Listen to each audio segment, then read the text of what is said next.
Suicidal Bangladesh's anti-India stance is backfiring in 2020, as the world battled the COVID-19 pandemic, global trade came to a standstill. Borders closed. Flights were grounded. Supply chains froze.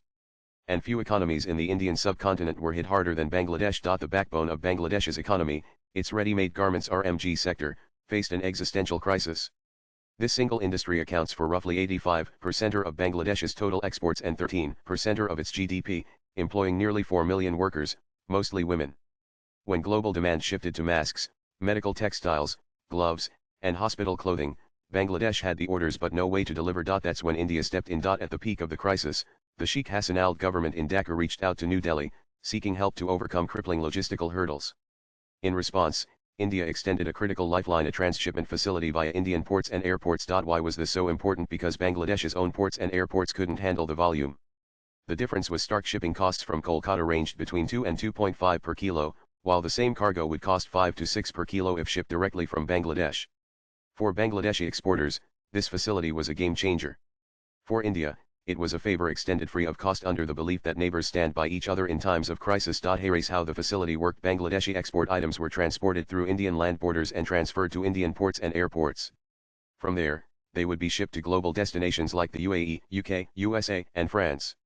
Goods were trucked to Indian land customs stations LCS like Petrapolbanipol, and then moved to major ports such as Kolkata, Haldia, and Havashiva JNPT, or airports like Delhi and Kolkata. From these Indian gateways, cargo was shipped or airlifted worldwide. This was a beneficial arrangement for Bangladeshi exporters. Bangladesh's airports lack the cargo handling capacity of their Indian counterparts, and Indian airports, particularly Kolkata and Delhi, have direct flights to almost all key global routes. Beyond capacity, it's also the cost that matters. Shipping from Kolkata airport to Western nations costs between 2 and 2.5 per kilogram, compared to 5 to 6 per kilogram from Bangladesh. That's almost 3 times more expensive. Add to this the fact that India extended this facility for free. No additional costs for accessing Indian infrastructure.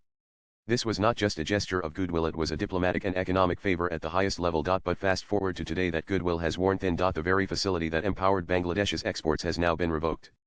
The reason cited by India: growing congestion at Indian ports and airports, which was creating backlogs and driving up costs for India's own exporters. The Apparel Export Promotion Council of India had previously urged the government to act, but the final trigger may not have been logistical, but political. Even before India withdrew the transshipment facility, Bangladesh had been imposing restrictions on land ports and targeting cotton imports from India, signaling the new regime's intent to scuttle economic ties with its largest neighbor. Around the same time, MD Yunus, the leader of Bangladesh's interim government, made a deeply controversial and menacing statement about India's northeast and Beijing, no less. Calling for China's involvement in India's northeastern states, Yunus described them as landlocked and claimed that Bangladesh was the guardian of the ocean, implying control over their maritime access, a comment widely seen as both offensive and strategically provocative. Assam Chief Minister Himanta Biswa Sarma hit back sharply, calling the statement offensive and strongly condemnable. He flagged the remark as an echo of older narratives that sought to isolate the Northeast from the rest of India by targeting the fragile chicken's neck corridor. Such provocative statements by MD Yunus must not be taken lightly, as they reflect deeper strategic considerations and long-standing agendas. Sarma warned India needed to draw the red line, but it still gave Yunus a final chance to course correct.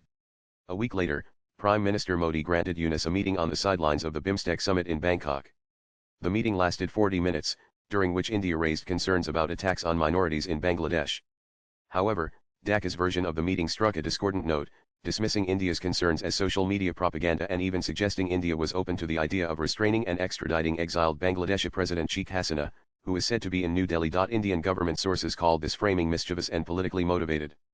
Days later, India officially withdrew the transshipment privilege, a clear signal that goodwill cannot be one-sided. The decision is a major blow to Bangladesh's textile sector, already reeling from the crisis exacerbated by last year's violent regime change.